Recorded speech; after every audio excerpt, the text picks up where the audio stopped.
Hello.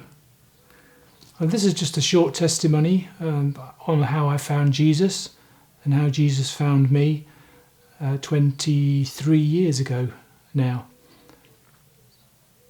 In the mid-90s, my wife used to go to church in St Albans, and I didn't go because I couldn't understand why she would go, because I didn't believe in Jesus and I thought it was just for weird people.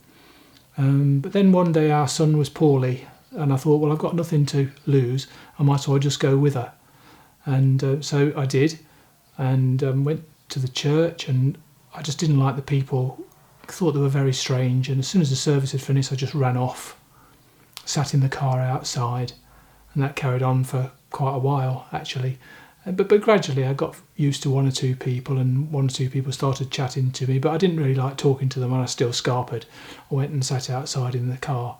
Then one day a lady said to me, "I hear you play the saxophone, would you like to come and play in the worship band?" Well, actually it wasn't a band.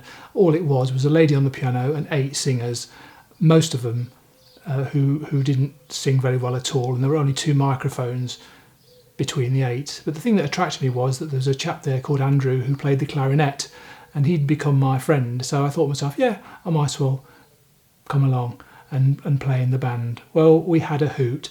Neither me nor Andrew were Christian at that time, and we made the poor lady, we made her life a misery. But she stuck with us, and a few weeks, or perhaps no, a few months after I'd been playing in the band, somebody said to me, "Do you want to go to Spring Harvest next year?"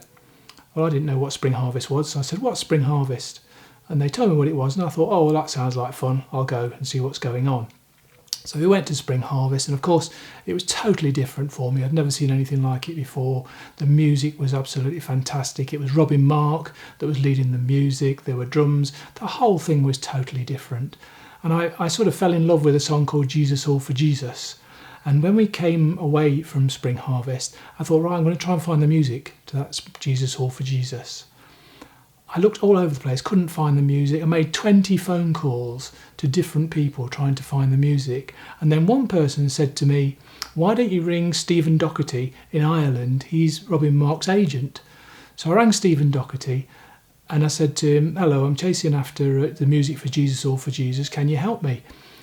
And Stephen Doherty said to me, "What's your name?" So I told him what my name was, and he said, "Do you know, Tony," he said, "we're having a conference here in September. You need to be here." I said, "What do you mean I need to be there?" He said, "You need to be there." He said, "I don't know why." He said, "But I feel you need to be there." So I said, "Well, what's it all about?" He said, "That's not the point." He said, "You just need to be there." So strangely, I said yes. And so I said, "How much was it?" And he said, £50. So I sent him my money, and I was all booked in to go. This was in the September. Anyway, when I was ready to go, so many strange things happened to me. I lost the power in my arm on the way to the airport. When I got to the airport, my flight didn't exist. This was at Luton Airport. My flight didn't exist. I had to go down to Heathrow. They put me on a flight to Belfast. When I got to Belfast, it was so late, nothing was working. When I found my hotel, which was supposed to have been in Coleraine, which was where the conference was, it was 45 minutes out of Coleraine. So the whole thing was really, really strange, especially the business about losing the power in my arm. And I knew there was something strange going on, and I'd thought about actually not bothering to go at all. But there was some little thing inside me that said, no, you've got to keep going, you've got to keep going. So I did. And when I was at the conference, it turned out that it was a conference for church leaders, mostly Irish. Out of the 300 people that were there were only 2 English. And it was in 3 sessions each day, the conference was. And every night I went home, I hired a bike, I went home and I thought, what is going on? What am I doing here? What am I doing here? And each session, there was, at the end of each session, there was usually a sort of an altar call, and people went up for prayer. And I remember thinking, crikey, those people, they're completely bonkers. You wouldn't catch me doing that. And we got to Friday, which was the last day, and we got to Friday afternoon, and I was still thinking to myself, what is the point of me being here? And then when we got to the end of the Friday afternoon session, just before the worship had finished, the chap that was running it put his hand up and said, "Stop. We need to stop." He said, "I've got something to say." And before I knew what was happening, he said, "There's somebody here that needs to be released into worship." And with that, I was sitting 10 seats back from the front. With that, I heard this little voice say to me, "Tony, now's your time." And I started to walk forward. I wasn't under control at all. It wasn't me. It was what, of course, I know now to be the Holy Spirit. I started to walk forwards, and as I started to walk forwards, I started to cry. And by the time I'd got those 10 paces to the front, I was absolutely bawling. And the lady who'd been leading the worship, she got down off the stage, she put her hand on me and started to pray. And I just let out the most huge cry you could imagine.